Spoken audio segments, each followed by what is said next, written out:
Good evening, everyone, and welcome. This is Wednesday, November 9th. It's a regular meeting of the Scarborough Town Council. Call this meeting to order, and if you'll join me,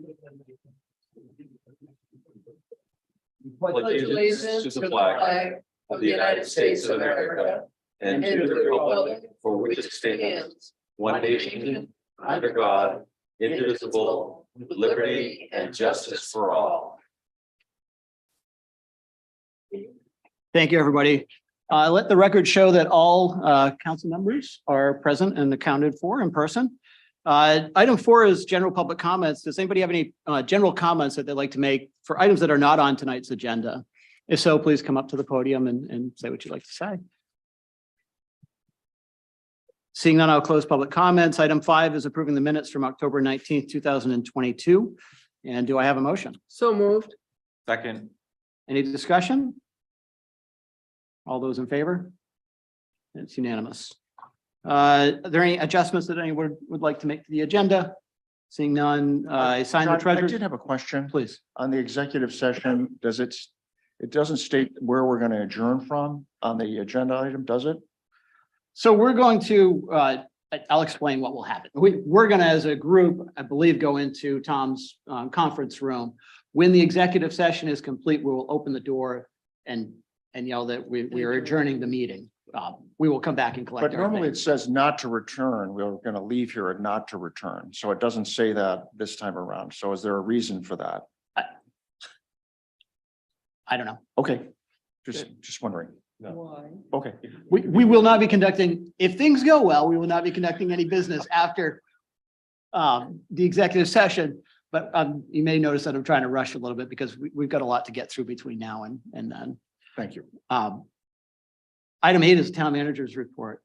Thank you, Mr. Chairman. I'll try to make quick work of this. Finance director, this has been an ongoing search. I think we're about 3 months into this process, 2 full recruitments nationwide. We do have a lead candidate who we did have in to meet the rest of the staff, show them around our community. And we have extended an offer. So we're hopeful that when we convene next, even as soon as next week, I'll be able to be a little more specific, but very pleased to be closing in on a real key hire. Quick update on our some of the property tax relief programs, our locally supported program. This is a rebate program. We have 407 residents that have qualified for that program. That's up 18 from last year. So we're still showing good positive growth in that regard. And we're in the process of actually processing payments, which will be sent out early December. I could be a little more specific once I talk to the assessor. The state program, this new so-called property tax freeze program, we've now received and qualified by applications over 1,600 residents at this point. And you might recall the assessor foreshadowed that was his prediction, something in the order of 1,600. So hopefully that's closing in on the total number, but we'll take them as they come. Also, quick update, Alger Hall, council hopefully will recall about a year and a half ago, we purchased Alger Hall down in Dunston. We did some initial work to help secure the structure, which was done shortly after closing. We're now getting around to kind of cleaning out some of the interior. There's storage areas and whatnot that just have old materials that really need to go. And importantly, I just want to make you aware, I'm in discussions with the land trust regarding lease of that space. They really have been long looking for a space that will accommodate their growing organization. And so I'm interested to see what the prospects bring. I'll certainly keep you apprised of that as it moves forward. Again, very quickly, Scarborough and Chief Kinlan perhaps can expand upon this if you wish, but Scarborough hosted the first annual junior firefighter muster. It was back on October 30th. This was an initiative led by Captain Granada predominantly. About 50 participants came and partook in the muster that was held just in the apron right out here outside public safety. I think we've created a monster given the success. I suspect it's something that we'll certainly embrace and going forward, and I can only expect it to expand. Just to make you aware, the Downs is holding a community update. I'm not sure if that's been widely publicized, but they've done this once or twice before. This will be held next Tuesday, November 15th. I think it's an opportunity for them just to report out to the community what they've done and what they're planning to do. So that's something that if Finance Committee wraps up that day, I'd like to get over just to get a sense of what's going on. And lastly, the housekeeping, just recall this meeting tonight was actually scheduled for last week. So we do have another council meeting next Wednesday, a week from tonight. And at that meeting, there'll be a workshop at 5:30 regarding the school building project and process to date. And lastly, I just want to extend my congratulations to Councillor Shoup, soon to be Councillor Shoup, I suppose, once sworn in, and certainly Councillor Seither, and take this opportunity to really thank Ken for his service to the town. I've appreciated working with you and I really admire your commitment to the community. My only regret is that you're leaving before I have your office finished. So I apologize I wasn't able to get that done during your term. And quickly, you know, John and Ken were a tag team with leadership. It's been a pleasure working this year. Very much appreciate all the support you provided to me, but all the guidance you provided to the town. So thank you. You got one more. I do. Comfort in. Oh, yes.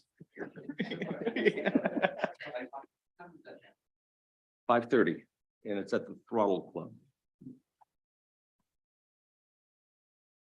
Yes, Comfort Inn update. There have been a number of significant developments since I last reported. This really is a fluid situation. It seems to be changing almost daily these days. But the biggest news is we've learned that the ERA funding, this is the funding that supported the residents to date, will expire at the end of this month, end of November. We had some sense of this early on. There was an active effort to seek extensions to that funding. None of that materialized. And so we've been put on formal notice that that funding will cease at the end of the month. And at this point, I think everyone, including the innkeeper and ourselves, are uncertain what the next steps are. We do know that we continue to have 52 rooms occupied at this point.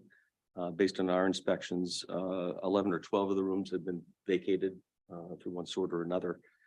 So that's kind of the biggest new news.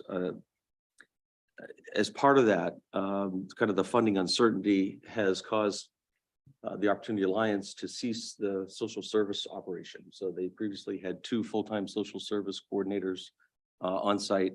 As of last week, that has ceased, and we don't expect that will return. in somewhat response to that, Lauren Dembski Martin, our social service navigator and our GA administrator have kind of stepped up their efforts, but there's a limit to how much they can provide. I certainly don't mean to suggest they're going to replace that need, but they are kind of leading into the situation as best they can. Additionally, as regards the private security, we're getting some conflicting information. Our communications with one of the owners indicate that they really have no interest in continuing that, particularly since funding doesn't exist.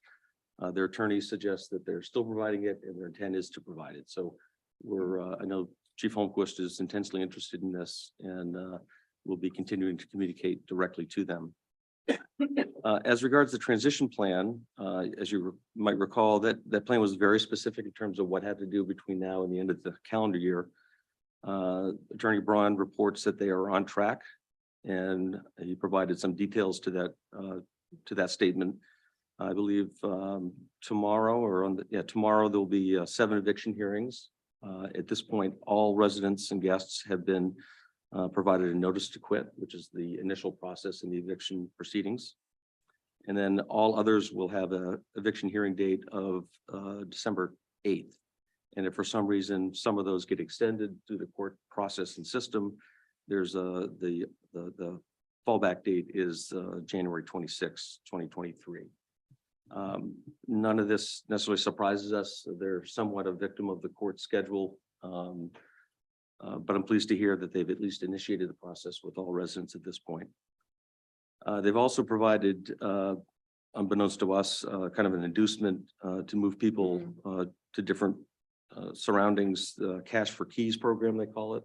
They're providing a financial incentive for folks to find other accommodations by December 1st. I think that's producing some very limited success at this point, but that's an open opportunity for residents as well. We have been able to do a room by room inspection. Chief Kinlan is here tonight, and I'm pleased to make him available if you want to know more about that. As part of that, we made the effort to make contact with as many guests as possible. And I think the majority of guests did answer the door, and Chief Kinlan and the social service navigator and his staff took the time to really talk with them to better understand what their future and their plans might be. Some of them do have some plans, many of them, not surprisingly, don't.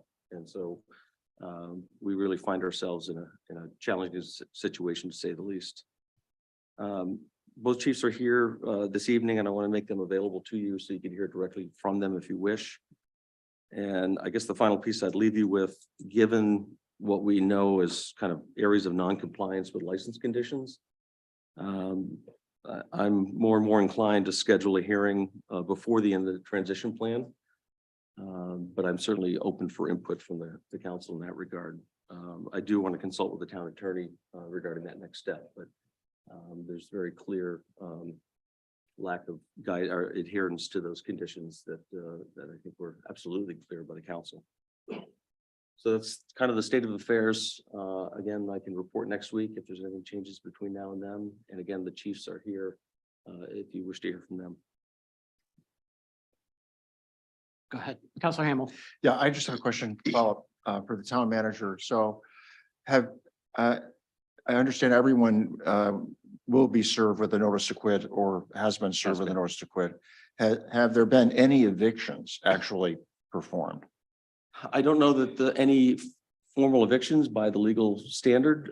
Again, there are 7 hearings held scheduled for tomorrow, but there are at least 11 and as many as 15 rooms that are now vacated through one means or another. I can't say for certain how that occurred.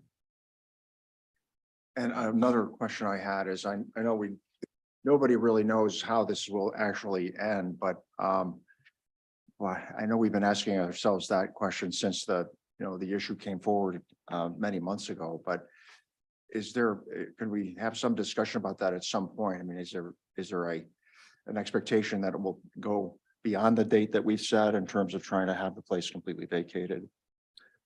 My expectation is if the courts don't kind of act swiftly and hear these cases as they come, I think there's a distinct possibility that residents will reside beyond the date that the transition plan suggests. The eviction process is is very clear. And I believe, I'm not an attorney, but my sense is, once that process starts, there are certainly rights vested during the pending proceedings. Yeah, Don, so in the memo from their attorney, 2 evictions have taken place. There's a hearing for 7 tomorrow. And then the remainder are scheduled for December 8th, but if the court doesn't hear it, it'll get bumped to the end of January. But if my question is, so not everybody's going to have to be evicted. Some people have left or are leaving voluntarily, right? I my believe understanding. they said 15 some odd rooms were vacant now. Yeah. So, Okay. yeah. Counselor Johnson. I have a question, Tom. Thanks for the update. I don't have a scripted thing, but I think council ought to pay attention. I just want to run through the time frame again, just for a second. Opportunity Alliance placed the people through an agreement with the Comfort Inn owners, but didn't offer any services for the folks that needed the services of the Comfort Inn, until they met the demands of this town council that we wanted to have on-site services for these folks. Then, which was, I think, for 2 months, if I recall. So now the money stopped, and so was the services stopped. So just file all that. Kind of says everything you need to know about the Opportunity Alliance organization. That's all I got to say. Counselor Caterina. Well, I wouldn't be real quick to blame Opportunity Alliance. I mean, they are a nonprofit that works with those monies. Where I would like to put, I know you're talking money, I'd like to put the blame on the so-called landlord, the owner of the inn. He's the one who's been raking in the bucks from the feds for this program. He would have had an empty hotel otherwise, or, you know, not many people in this hotel. And I'm not sure why this person or LLC or whatever they are, can't continue some sort of payment to Opportunity Alliance to continue services through the end. And I would like that to be explored with somebody. Now, my knee-jerk reaction is, great, pull their license, but I don't know whether that's not going to get us anywhere. And then you've got all these people. So I don't want to be, you know, doing that. But I do think someone needs to play hardball with the owner of the inn regarding providing some services. And if it's got to come out of his pocket, well, oh, well, too bad. Same with security. Fair enough. I think there's 2 angles we could pursue. One is suspension or revocation of the license. I think you're correct in appreciating that is likely not to provide any relief by way of services, nor kind of accelerate the process to transition to something else. The other option would be to find them in non-compliance, and I'm sure fines could be levied, which may be an angle worth pursuing to at least get their attention. Maybe you could make the fines say, look, we won't fine you either. What you're supposed to be doing, and we're gonna slap you with a hefty fine. I should also mention, Chief Kinlan could certainly speak to this better, but as part of his inspections, he did identify a total of 8 rooms at this point that, in his professional opinion, really are in a condition that is not fit for habitation. And I believe he's going to be consulting with some other resources at the state level to, I guess, review those conditions and discuss what options might exist. Okay to speak, Tom? Just to follow up on that, my intent is to work with the Department of Health and Human Services Health Officer, Joel Demers, who I work with on other issues in town. One of the things that I'm trying to determine, as the local health officer appointed by you folks a little over a year ago, our authority locally is a little bit limited, as we're more of a guidance, a resource finder, and help direct certain situations. So our intent is to work with both Joel and also the Cumberland County Liaison for Health from DHHS, Christine Jenkins, to maybe get some advice on what we may be able to do. These 8 rooms that I will, just a little silver lining. Last time I was in there 2 weeks prior, there was more rooms that were in way worse condition, but some of those have vacated. But these rooms are, in my opinion, getting to a point that they're not habitable by humans. It's really bad. So for us to turn a blind eye, probably is not going to be the best thing. With these vacant rooms, one of the suggestions, myself and Lauren and, Deputy Chief Brennan made to, one of the owners was we may need to relocate these people to some of the vacant rooms to get this room taken care of. And certainly his reaction was, well, you want me to let him destroy another room in my hotel type thing? So, there's those types of, situations that we're going to continue to explore ways to find a way in to make that better for those folks. Well, Tom, I have a follow-up then, if you don't mind. I thought I recalled at our last meeting that we were eliciting some assistance from the state health department. Is that not true? I believe that's what the chief's referring to. But you are a town health. I'm the officer. local health officer, yeah. With limited abilities. Yeah, limited authority, I would say. I'm assuming that's not the case for the state. Correct. So, no criticism to you. What happened to the state, the solicitation for the help from the state health department? Well, I think it was 2 weeks ago, or maybe even 10 days ago, the chief first noticed some unfit conditions. It would meet that threshold. We had hoped that there would be some improvements. We thought it would be wise for us to wait and do another inspection and to actually see what the condition is. And we're to the point where we do need to provide and bring in additional resources. My concern is the fire. Hmm. People die, which would be tragic.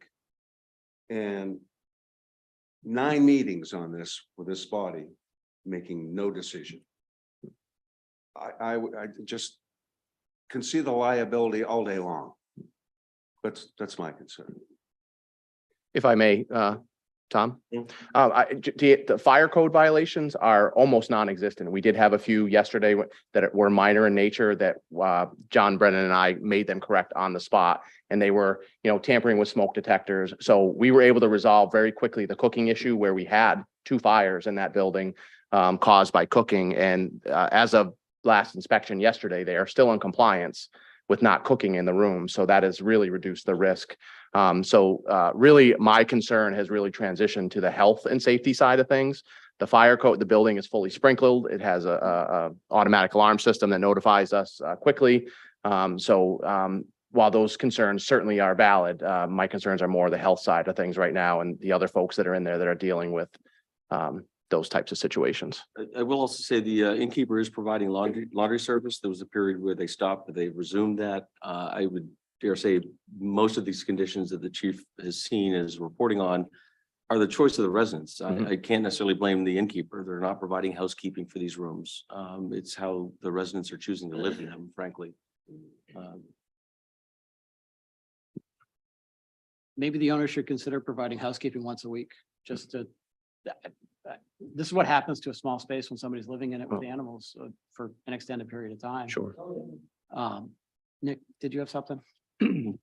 So just reading all of the documents you submitted and the efforts, hearing the efforts that you and Chief Holmquist have gone through, I guess what strikes me is, what is it we can be doing to assist? Is there anything we can be doing more as a town council to help you with your efforts? Because I think Councilor Johnson's correct. We don't want any tragedies on hand. It appears that you guys have, I'm amazed at the effort both Chief Holmquist and you have put in personally into helping this situation or doing your best to help. What can we do at this stage? It's a real honest question. What is it we can do to help you as a council? Well, I can only speak for our team. I think that you've provided the guidance and the ability for us to go in and do these things. I can't think of anything off the top of my head that we would need right now. I will tell you to Councilor Johnson's question, we are also trying to be measured. I can walk in there with the state health inspector right away and maybe get folks removed from a room, but then what? What do we do? Are we putting them in the street if the innkeeper doesn't place them somewhere? So we've been trying to be measured with getting voluntary compliance versus getting the heavy-handed and start dragging people out of the rooms and with police officers or something like that to move them to a new space. So I do think that we are at a point now that I'm going to need some assistance from the state to be able to enforce some of these spots. So I just say, I don't know the answer to this, but it strikes me that many of these residents may be transitioning to our general assistance program. And I think there may be an opportunity for at least a conversation. I don't know if we can direct improve conditions and those sorts of things. But that's certainly what we anticipate, is that we'll be processing these folks that present themselves through our general assistance program and supporting them, and likely supporting them in place where they reside today. Counselor Hamel. So I know we're spending a lot of time sort of defining the problem statement here, but not to continue that much further, but we've already identified a situation where rooms have to be vacated, in order to make sure that people are not in an unsafe situation. What level does this have to rise to before there is some sort of pressure to condemn the building? Okay, I mean, so that's, if you kind of continue this trend, of no on-site security, the sort of things that you're describing that are getting worse each time we get an update, it's getting worse. Then what'll happen if if you carry this forward? Is there a risk of getting to a point where there's pressure and liability if we don't either condemn part of the building or the entire building? Because that's possible. It could happen before the place is completely vacated. Yeah, as the chief says, I think we're trying to take this measured approach because we realize there is not a ready-made alternative for these folks to move to, at least in the near term. The hope was with this extended notice, kind of 90-day notice, part of the transition plan, it would give folks time to find alternatives. And I think, not being naive, we appreciated there's a handful that either weren't going to or couldn't find that alternative. And there's a fair amount that fall into that category. The condemnation proceeding is a legal one unto itself, and there need to be documented reasons and rationale for taking such an action. It's again, a legal proceeding. We're far from being able to condemn the entire facility. We may be able to pursue an angle of condemning room by room, and that's something that is worth exploring. Counselor Katarina. Yeah, I would like to return back to putting some pressure on the landlord. I mean, I'm gonna call him the landlord for all intents and purposes. We had an agreement with this person who, again, has made a lot of money from this program, this federal program. And I don't think it would kill him to keep one social worker, somebody in there, because we need professional assistance. And our police navigator social worker, I mean, that's not her job. I mean, she can help out, but he has an agreement with us to provide security and to provide social work, professional social workers. These folks are not capable, most of them, of making big decisions about where are they going to go. This is why they're in the system, so to speak, regretfully.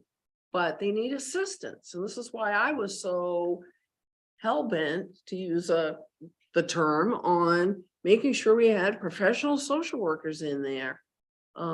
So I would, ask my fellow counselors if you'd be willing to have Tom talk to our attorneys about what can we do?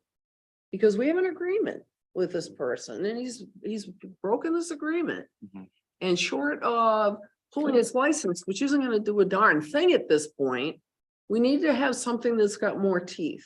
Like, okay, we're going to fine you. We're going to fine you every single day until you put these in place.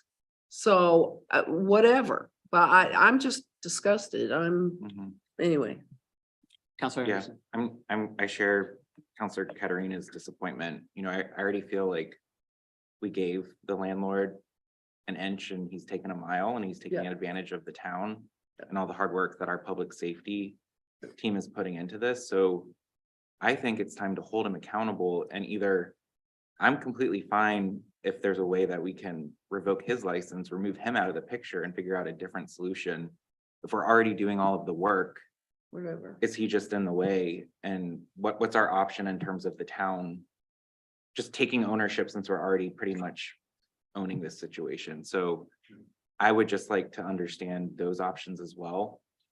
Just to make sure we know, what's within our authority if we were to revoke his license, take him out of the picture and figure out what we would do temporarily. Because again, I think my understanding is for the residents that are there, whether we revoke the license or not, they're still going to be in this limbo for a while.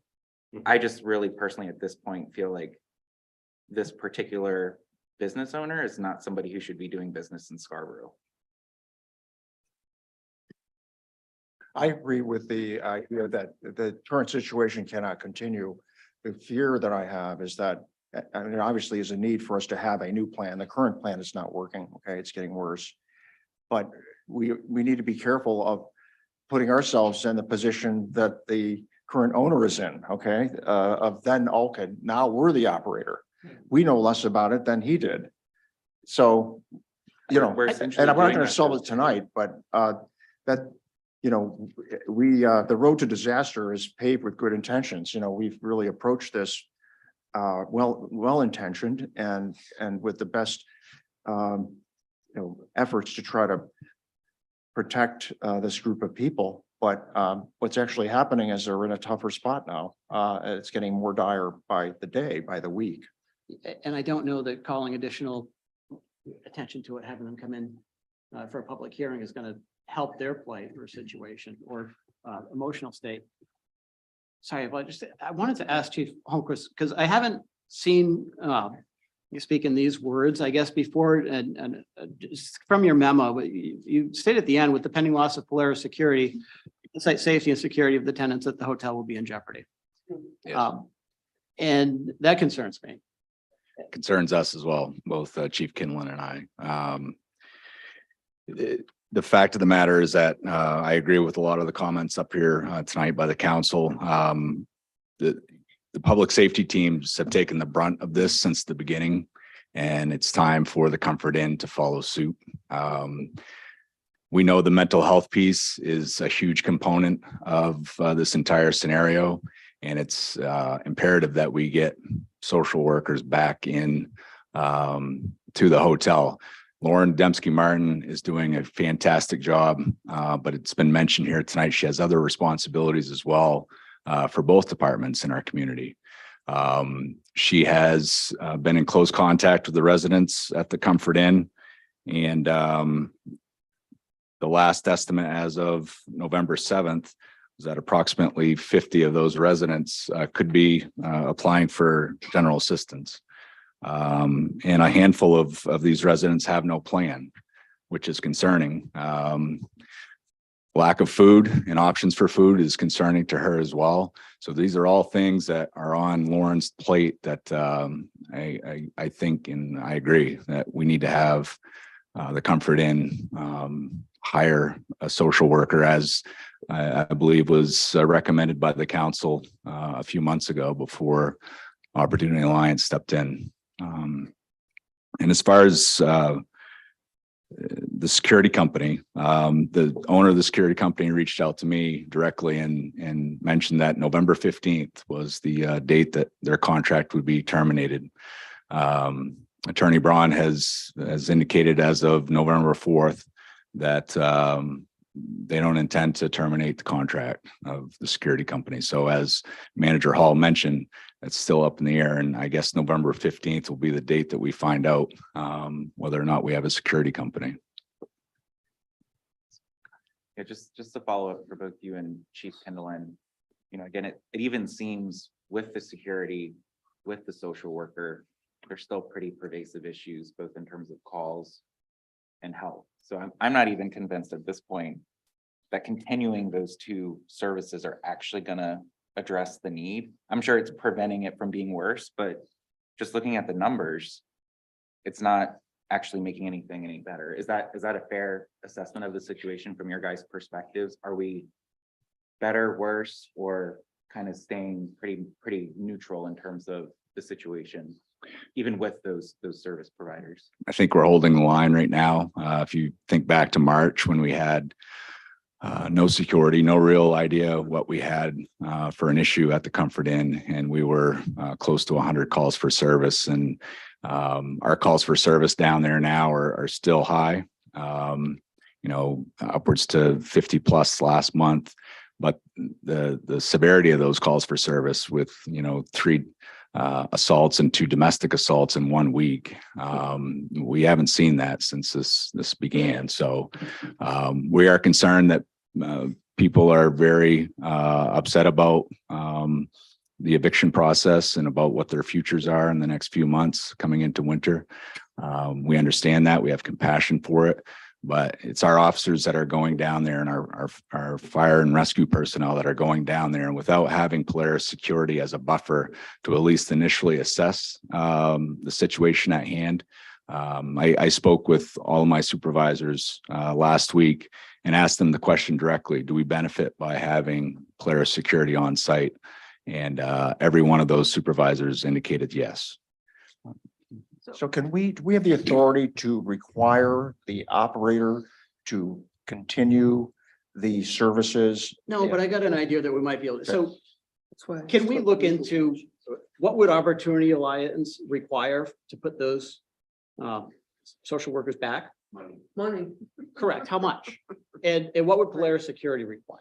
And if the town steps in to bridge this gap, let's take a look at our fee structures for hotels, and or if there's fines that can be levied, we'll cover it. We'll try to figure it out. But I'm worried about the safety and security of the people right now. I feel like we can't just allow a 1 month, 2 month gap. And just cross our fingers that something works out. We could certainly try to get a sense of what those costs are. We have a meeting a week from tonight, so I can certainly have conversations with the town attorney, and I'm pleased to include any of you, if you wish to be part of that, to understand what our options are in terms of how to insist on the desired results. The simple request approach is not producing them. No. Money. Is it, sorry. Go ahead. Is it worthwhile at next week's meeting to consider their license again? If we don't see any security or social workers in place by next week? I don't know that we can do the public notice in time for next week's meeting. I don't know if, well, I know it's 7 days. It's got to be at least 7 days. So I don't think we can. Right. I recommend the we following. put that on the list. If these things aren't done, then these are the measures we're gonna walk through Yeah, one by we one. need to have, yeah. You know, if that's not working, then we're on to the next thing, because we I think it's gonna cannot come. go either way. week to week, month to month, not addressing this. I think the revocation process puts us in a position with the landlord to certainly bring that person back in front of you. I don't know that it helps us in the near term, but I'm certainly pleased to get the town attorney to come in. Which I frankly, I think that move is probably the right one for us to insist that this operator is gonna have to appear before this body before they come back into business of some normal business of some sort. And in the meantime, I'll certainly confer with our team to see what sort of resources it would require for us to provide some higher level of on-site supports. If I could just leave it with one quick thing. Before we started the inspection yesterday, we spent a good half an hour with the co-operator, RJ, the brother, I believe. And he said, quote, the cost for security is $5,300 a month. And until we get revenue coming in, we will likely no longer keep that service coming in. That's what he told us yesterday, verbally to our faces. And the last thing I wanted to add was to Lauren Dembski Martin. Yesterday, her action, we were there for over 3 hours at the Comfort Inn, and she spent every second that every person wanted to talk to her and try and and she is just an amazing resource, and she is gonna run out of steam if we don't figure something out for her. So she's doing a great job. Thank you both for your efforts. Yeah. Thank you, guys. Tom, was that it? That is, thank you. Okay, we're going to move on to order 22-101, a 6 p.m. public hearing and action on the following new request for massage therapist license from Terry Harriman Maskis, doing business as Oasis Wellness Partners located at 433 US Route 1, and for a combined massage establishment / massage license from Whitney Bean, doing business as Optimal Bodywork located at 33 Higas Parkway. There's a memo from Tody in the packet. This is kind of cleanup that we've been doing over the past couple of months. Does anybody have any questions on the item? Are there any members of the public that would like to speak to this? Okay, seeing none, I'll close the public hearing. And do I have a motion? So moved. Second. And any discussion on approval? Seeing none, all those in favor, please raise your hand. Councilor Hamel, are you in favor? Yes. Yes, okay. Sorry, And that's unanimous. Thank you. thanks for the Moving on to old business, order number 22-097, the second reading on the proposed amendments to chapter 1401, the Coastal Waters and Harbor Ordinance. This is coming to us, or coming back to us actually for the second reading. It originated out of the Coastal Harbor Committee and went through ordinance, went to us, to planning, and is back now. I believe the latest iteration includes some suggestions from the town's legal attorney, which resulted from the ordinance review on the enforcement mechanisms. Don, do you want to? That's it exactly. And apologies, I was reading ahead to try to prepare a statement that was that articulate, but that's precisely where we are. We talked about it in ordinance and requested legal review. When we looked at this last, there was an entire separate section dealing with enforcement and violations, and it was just, pointed out by our attorney that we really didn't have to do that. We just made some revisions that were much more concise, and that's before us now for a second reading vote. So to adopt those, we're going to have to put this on the floor and then actually adopt the attorney's amendments. Before we do that, does anybody have any questions on what's before us? Are there any members of the public that would like to speak to this item? Seeing none, I'll entertain a motion, to put it on the floor. So moved. Second. And second, okay. Motion made and second. Why don't we go ahead and introduce this amendment? And it's, Yeah, there are multiple parts. I think the suggestion, and it was in your meeting packet, is to really replace the entire ordinance with the new version by the town attorney. Most of them are, as Councilor Hamel mentioned, one dealt with the enforcement, I think clarified and simplified. And there are a number of other references that were just simply clarified. So rather than, I think it's a full replacement, if you will, by way of amendment. exactly. Yep. Yeah, so we're just looking for a motion to I think it's been moved. adopt the town attorney's changes. Okay. Second. So with that, we're going to vote on the main motion as amended. I'm sorry, the amendment to the main motion. All those in favor? And it's unanimous. And now we're back to the main motion. Is there any further discussion? Seeing none, all those in favor as amended, and it's unanimous again. Thank you. So that passes. Thank you. Thank Next, going on to new business, order number 22-102, a first reading and refer to the planning board, the proposed new subsection to chapter 405, the town of Scarborough zoning ordinance, section 11, off-street parking regulations, L, electrical vehicle charging infrastructure.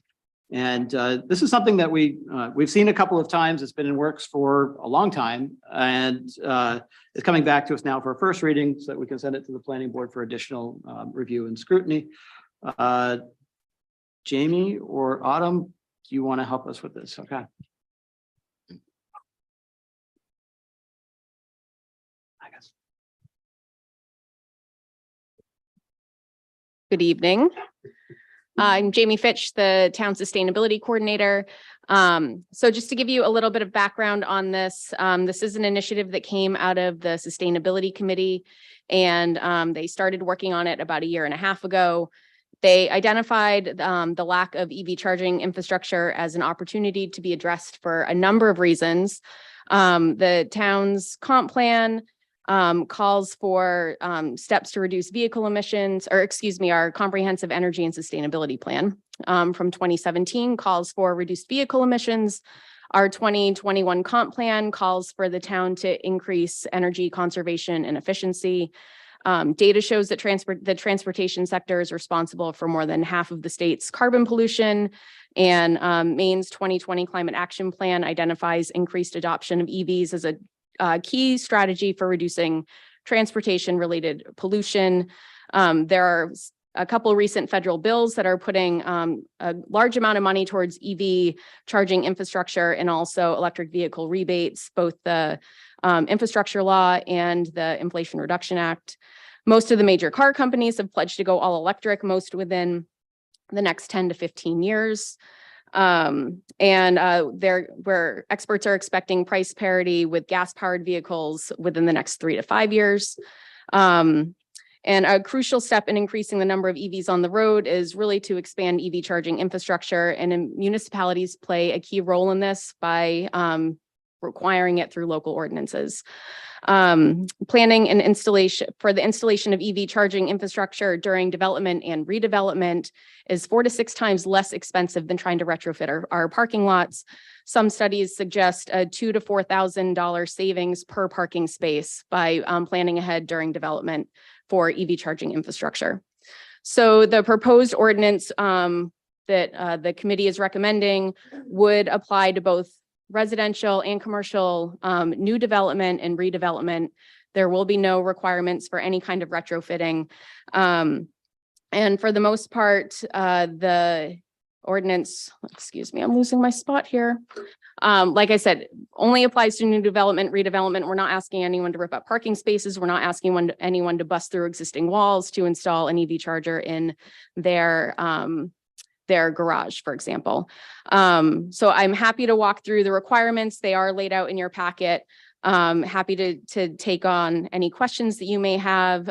Just to note that we're talking about at a minimum preparing for the installation of EV charging. So we're not asking for the most part people to install chargers. There are a couple of uses that would have installation requirements, but really looking at laying the groundwork, putting the conduit into those parking spaces during construction of parking areas, and installing a 220 volt outlet in a garage so that someone could plug in an EV charger very easily.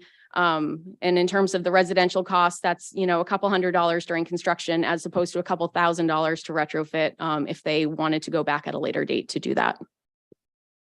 That's what I got. Thank you, Jamie. Any questions for Jamie?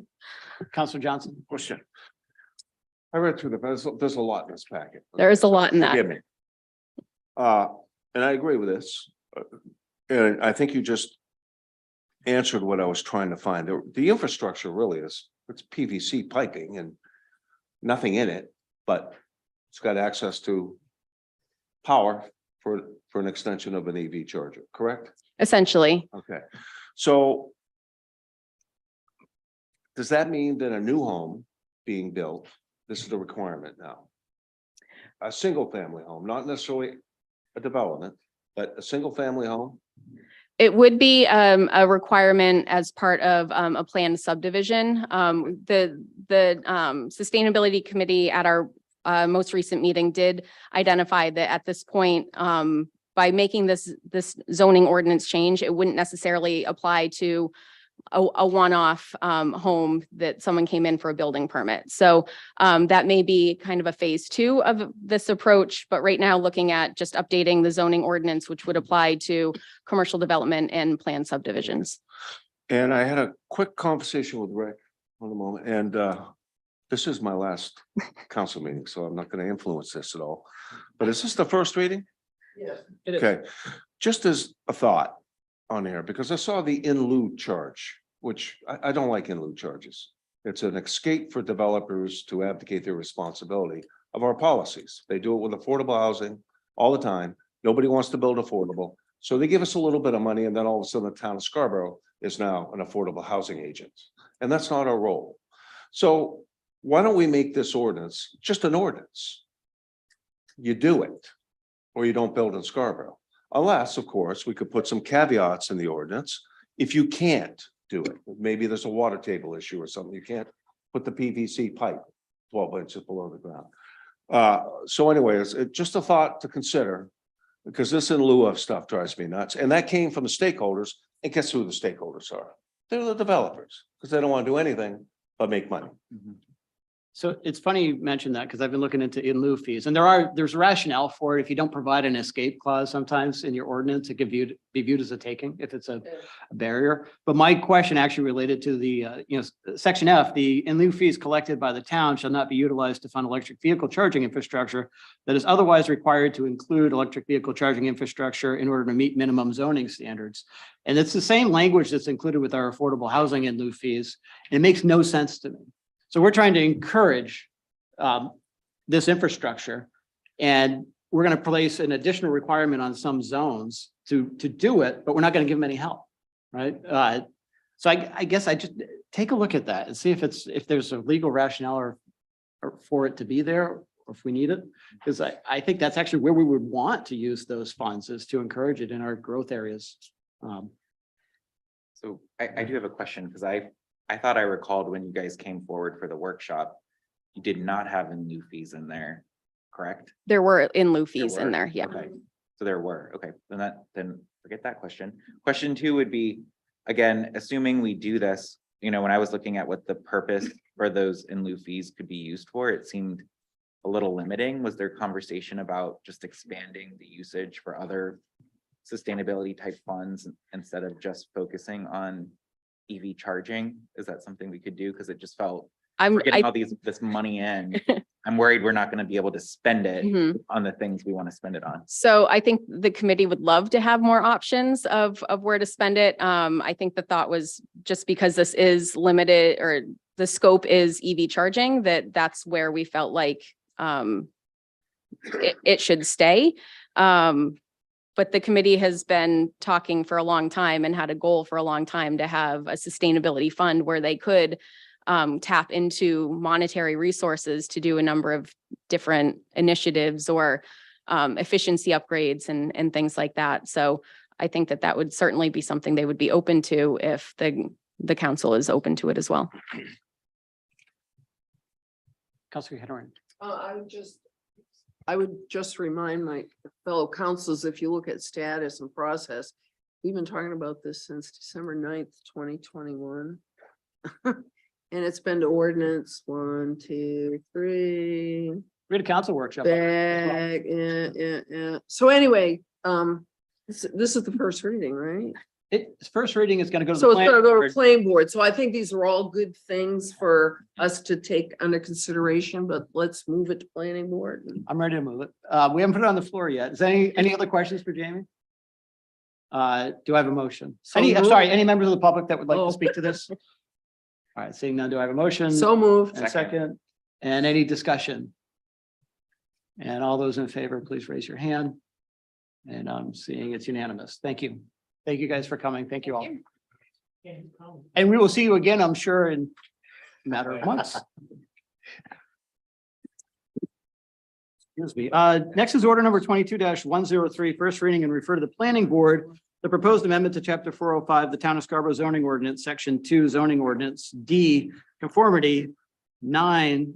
I probably botched that. It's coming from the long range planning and the ordinance committee.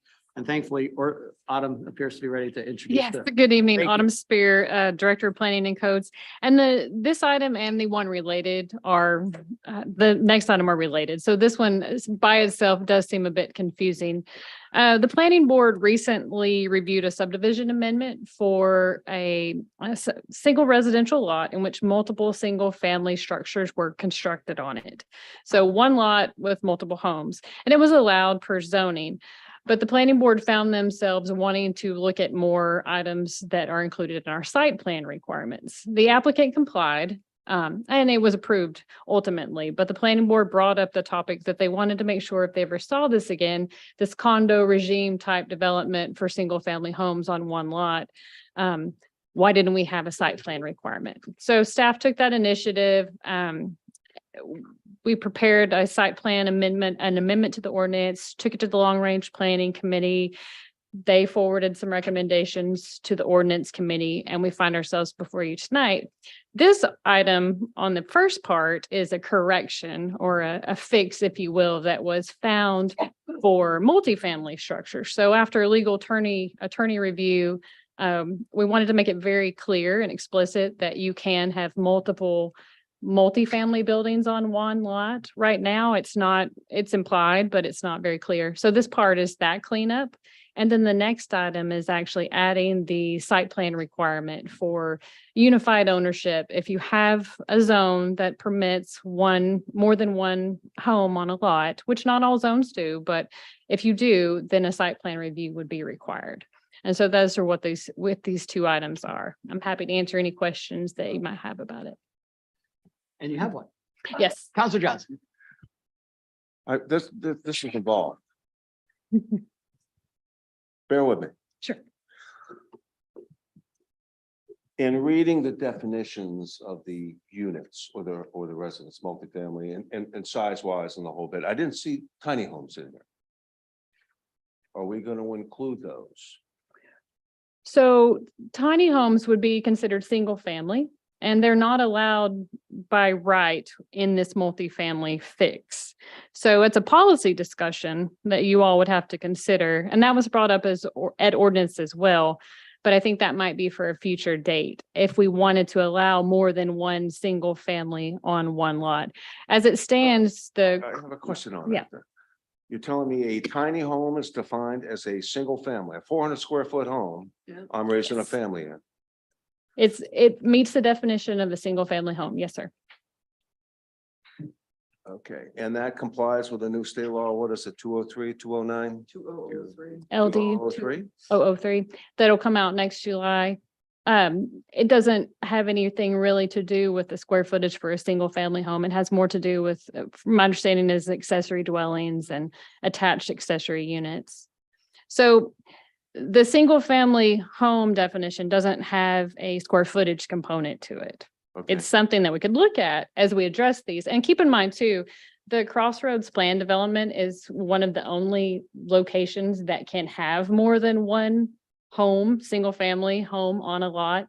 They did that through their master plan approval. So we don't see this in a lot of places.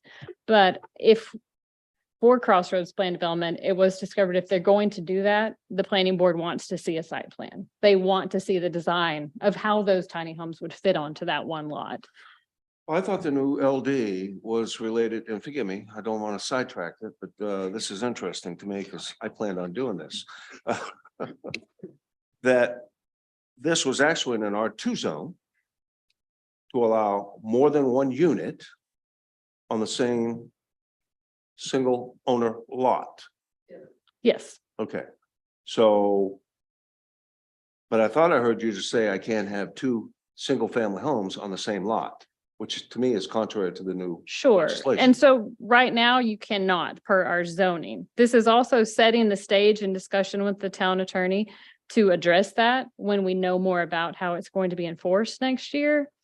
But those units are not, it's going to come up and we're going to have to figure out as a policy discussion how we want I'm to gonna address bring it to you. those. Yeah. That's why I'm asking. And I just don't understand why we're setting requirements on something that isn't fully defined yet.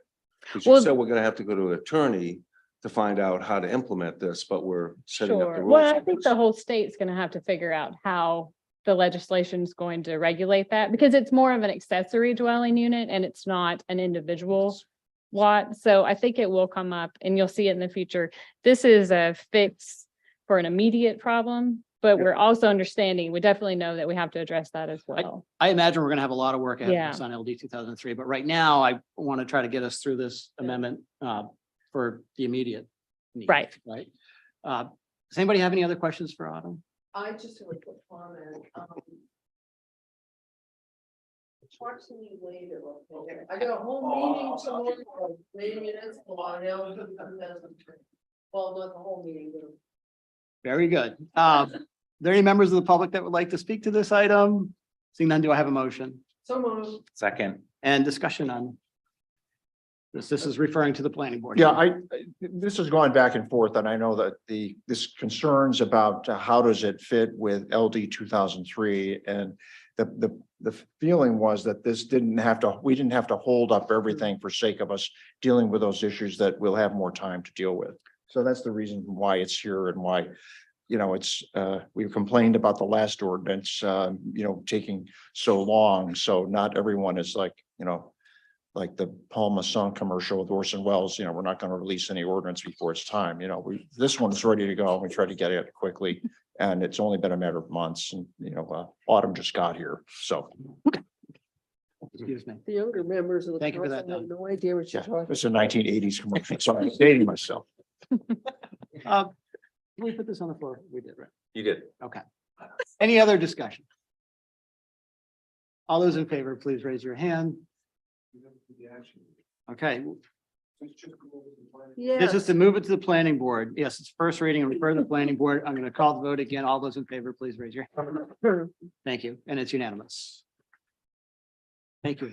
And we have another one for you, actually. Order number 22 we still have to do it. Yeah, 104, first reading, refer to the planning board the proposed amendments to chapter 405B, the town of Scarborough site plan review ordinance, section 2 applicability, B activities exempt from site plan review. Autumn. And so this is the second portion, and this is just adding the language for the single family under unified ownership as defined in the zoning ordinance that we just corrected for multifamily. So this just says that more than one single family or two family dwelling units developed on a single lot under unified ownership are non-exempt from site plan review.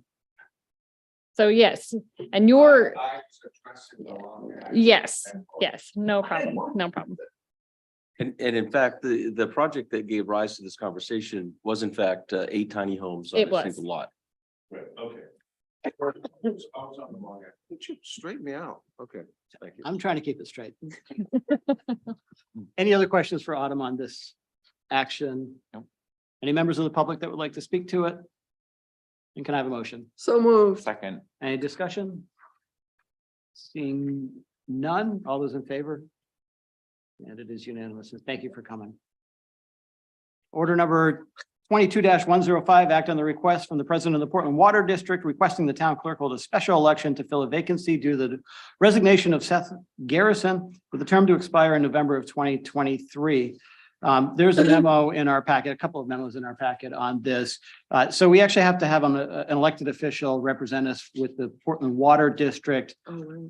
Our official resigned to actually take a leadership role with the Portland Water District. So we're kind of still represented, but it means we have to hold a special election. And staff is recommending that we couple this with our June election Oh. next year. Okay. And actually the term expires in November of next year. So it may be there again in November. Historically, we've had trouble finding candidates and we fear holding a special election early in, the new year for single item that, it would just be a lot of work for little return. So I think we'll be fine, particularly with Seth being the new general manager. I think Scarborough's interests will be well attended to. Any questions on this item? No, I was just I looked it up and did a little research on it. So for people, for potential candidates, there are 2 meetings a month, a couple on Mondays, and they get paid by the meeting, $224 by the meeting. So, in case, yeah. Ken, Yeah. I don't know. You got to get elected, basically. I was not thinking of Counselor Johnson. Okay.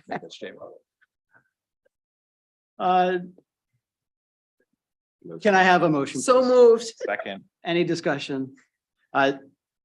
So we're actually authorizing to schedule an election and it's going to be for June is what we're motioning for. Any discussion, further discussion? Seeing none, all those in favor? And it passes unanimously. Thank you. Order number 22-106, act on the request from the town clerk to certify the results of the municipal general referendum election and the municipal charter election that were held on Tuesday, November 8th, 2022. And thank you. Liam is bringing this up on the screen now. And I'm going to try to get my copy so that I can read these into the record as well.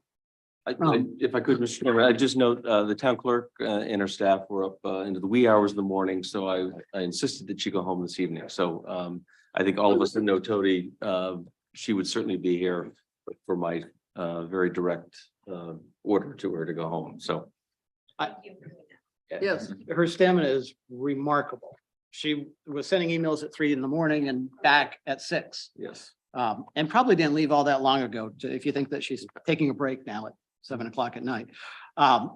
So with that, and I'm going to try to do her justice, I won't do it like she would, but presented for certification by the town council are the election results, the municipal general election and the municipal charter election that were held on Tuesday, November 8th, 2022. For town council, Karen Shoup with 8,489 votes, April Seidler with 8,712 votes, and 8,175 blanks. Congratulations to you both.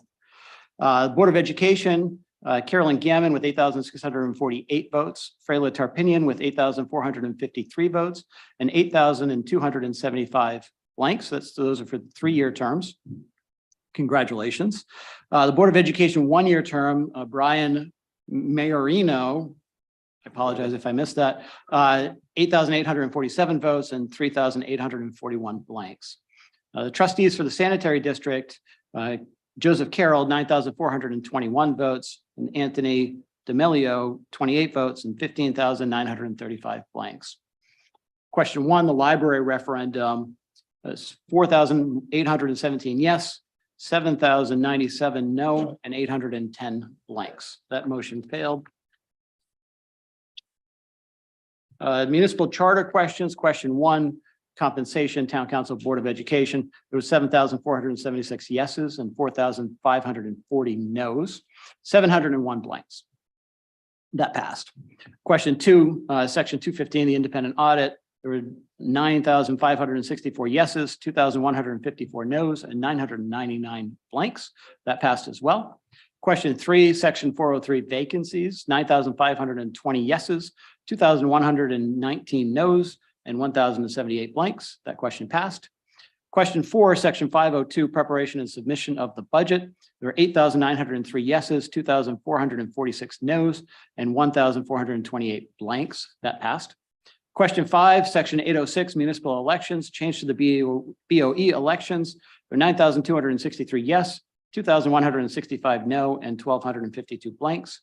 That question passed. Question 6 is Article 9, voter rights referendum initiative and recall. There are 8,101 yeses, 2,998 no's, 1,581 blanks. That question passed. Question 7, section 1009, disclosure of interest. There are 10,317 yeses, 1,247 no's, and 1,116 blanks, and that question passed. There are approximately 16,691 active voters on our voter registration list for this election. That does not include same-day registrations. There were 12,725 voters who cast ballots in the November 8th general election and the municipal charter election, of which 6,695 were absentee ballots, comprising of 52% of the ballots cast. The percentage for overall voter turnout for this election was 76%, and I understand that is quite high. That's huge.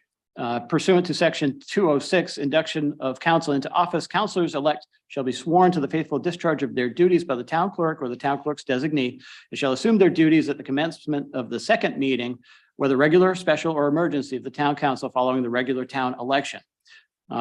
Therefore, the newly elected officials will be sworn in Wednesday, November 16th. That's 1 week from today. At this meeting, a new council chair and vice chair will be elected.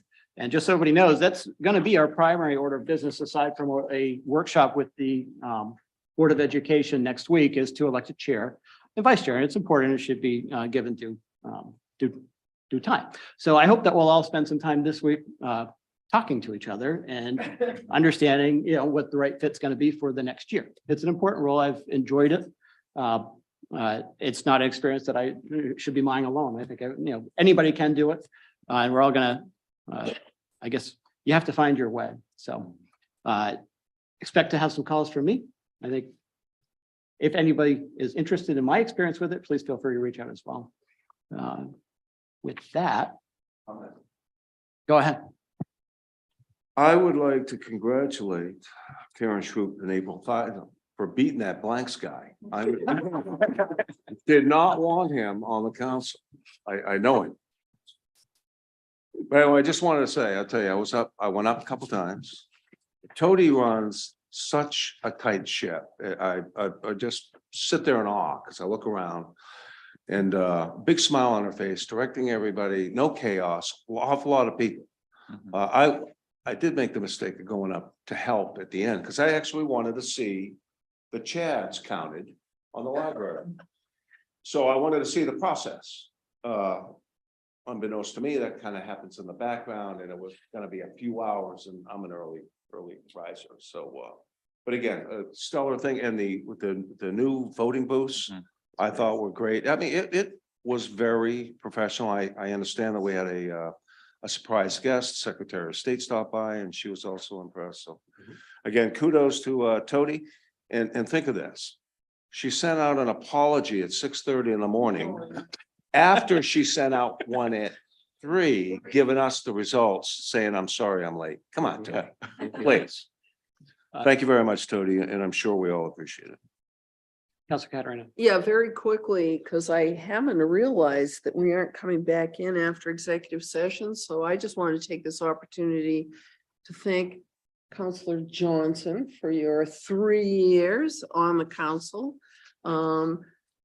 You and I have had an interesting relationship during that time. We haven't always seen eye to eye, but I've certainly enjoyed working with you, and I will miss you. But I have this feeling we're gonna see you from time to time, so. Okay. So I just wanted to get that in. So Thank you, not to Mr. cut that Chair. short, I know we've got. I need to people take waiting public for us. comment on this action. So any members of the public that would like to comment on the general election, please step up, come on up. Wearing my shirts. Uh-oh. I'm Nancy Kroll, the library director, and I want to take an opportunity to thank the community for a very important conversation as part of our effort to expand the library. The need still exists, and we will move forward and learn from what we've heard. But I did want to thank all of the community for a very robust conversation, and we did hear what people were saying. So I want to assure people we're going to take lessons learned and move forward. I also want to add the kudos that you have all expressed to Tody. I did stay to the bitter end to get my vote number. And I also learned a lot about the process and the incredible stamina that all of our election workers put into that process. I was also there when the Secretary of State visited. I happened to be a friend of hers, so I had a more candid conversation about what she saw in Scarborough, and she was very, very impressed, truly. It wasn't just a statement of authority. It was really very impressive for her to hear and see what she saw in Scarborough. So my thanks to all of the hard workers, thanks to the community, and we will keep working hard and do the best we can to improve the library and make sure our services are top notch, as we heard the community believes they are. So thank you. Thank you so much for your leadership and for coming. It's much appreciated, and please thank your team for us as well. Any other members of the public that would like to speak to this? Okay, do I have a motion? So moved. Second. Any discussion? I'll just add, it's a well-oiled machine. It's impressive to watch. Yeah. So kudos to everybody. All those in favor, please raise your hand, and motion passes. Next is item 9, a non-action item, review the draft GMO update timeline, and I'm just gonna hand it to John and Nick for this one. Yeah, and so this will just be very brief because I think the information's in the packet. We just wanted the council to have some visibility into the conversations we've been having about how we want to approach revisions, including how we want to engage the public, the council along the way. It's a draft and process, and so we're looking for feedback. Tom, myself, Autumn, Nick, and Karen are meeting, at least for now, monthly, just to kind of keep this moving forward. And so, you know, again, if you guys have any specific thoughts or things you want to provide along the way, we definitely want to hear it. We actually have an ask in the packet. In there is probably 5 or 6 questions we're asking each counselor to consider, that we want to make sure we get that feedback from you. Either Nick or I will probably reach out to try and get it, really to just try and get an understanding of the current state from your perspective, so that we can hopefully find those areas of consensus to work on with the small team that we're starting to get together. We also do want to do more outreach with the public and the development community. I think I shared we had met with one developer who had reached out to us proactively asking for a conversation. Again, it was interesting to hear from them in terms of what they see as some of the challenges with the current GMO, and we want to make sure we understand that from the development community as a whole as well. So we do plan to do some sort of outreach in the future just to kind of get their perspective as well. So again, it's all in there. If you have any thoughts or questions, we're still totally open to feedback. When we were asked to do this by April, I think we thought, oh, that's a long time. And then when we started to really think about it, we're like, no, it's not a lot of time. So we need to get going. Nick, I don't know if you have anything to add. I'll only add that John has been fantastic. This is a lot of his handiwork that you're looking at right now, and it's going to be great working with him on this and the rest of the committees. So appreciate it. Well, thank you both. Thanks for getting it started, and we've got our homework. There any standing special committee or council member comments that anybody would like to add? I would just add, as Tom mentioned, we have the school board meeting and, everybody did provide some feedback in terms of the agenda. So I did share with the council over email the specific things that they're planning to address. There's more detail behind the agenda itself that I know that they've been discussing. So I'm hoping people feel next week a lot of your questions will get answered that you posed. If there is anything blatantly missing, if you could let me know ASAP, because they're going to be submitting their material tomorrow for the packet for next week. So any last minute ads that you want to see in there, just please reach out to April and I, or tell us right after the meeting so we can make sure we get them that information if there's something else that you're looking for. Thank you. April. Now that the election results have been certified, I would like to request or discuss some kind of memo or outreach to describe the transition plan for the BOE elections. I think there's some community, some confusion in the community and maybe even within the board as to how we had gotten our legal opinion and maybe what that transition plan would look like. In terms of no one's term was extended by this charter change or anything like that, and just kind of lay out an explanation for now that the elected officials will be elected in June, what that's going to look like over the next several years as we transition to that date. Yeah, I think Tom will take that one. Great, thank you. I just add the Land Trust is hosting an event on November 17th about conservation options for your property. Looks like it's going to be really interesting. I think it's at the library, but anyways, it's on the 17th at 7 p.m. at the public library. Looks like it'll be very interesting. And I think they're trying to create additional focus on conservation and be a good opportunity to learn more about how we can do it. Any other comments? Yes. Gonna make it short. It's been a hoot. You guys are a great group of folks, really. Enriched my life. Well, that was Wish super you all short. luck, because I know we have a lot of challenges ahead of time, but I think the group's right to challenge them, to meet that challenge. So wish you all luck. I will never come back and yell at you. I might come back and remind you of a couple things on occasion, but it'll always be civil because I have the ultimate respect for all of this. So thank you. So, Ken, I did want to say something. I don't know if you like me when we started working together on leadership, but I'd say we probably as close as we can be for counselors. And we still differ in our opinions in a lot of things, but I think you tell me what you think and I tell you what I think, and that's how the magic works, I guess. So I've grown to respect your perspective and, you're Mr. Mayor walking around the park and around town. I think it's, you're going to be sorely missed. So thank you for everything that you've done for the community over the past couple of years, and please stay involved. Okay. Now, we're only 15 minutes late. Order 22-107 is act on the request for an executive session pursuant to Title I, Section 405.6.e, in consultation with the town attorney regarding the Cliff Walk. And do I have a motion? So Yeah, I have a point. You want a question? Point of order? information. Yeah. There's a discrepancy between how this is written on the front page of the agenda and how it is written on page 102. It says here that we will come back to public session to adjourn the meeting. So I'd like to propose that we say we adjourn now, not to return to public session. Can we do that? I believe we need to adjourn after, you have to. because this is return, part of the meeting. It's actually an act of the meeting. I seem to recall we have done it both ways. So if you're, I'll follow your direction on Guess I'm a this, little but uncomfortable on the spot. Yeah, Kind the of motion for adjournment is, should be made in the public. I'm recalling something that you're referring to, but we've done it before where we adjourn from the session, not to return. That's the They wording. adjourn from And executive that means session. when we're done in executive session, we're done. And after the long day, unless we want to, I don't know how long we're going to go. It's not a big deal. If it's going to create a problem, then. So I'm gonna would open the pass. door and and make it official that we're adjourned after. We're going to record that time and Yeah. pass it to Tody. There very well may be another way to do it. I'm just not up to speed on it.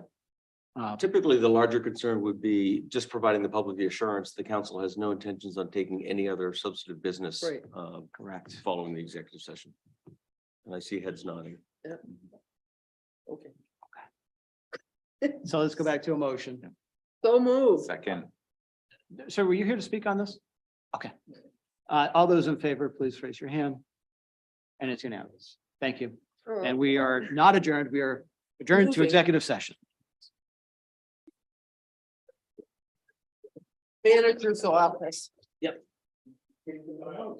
Yeah, or Jean Marie will be all over you.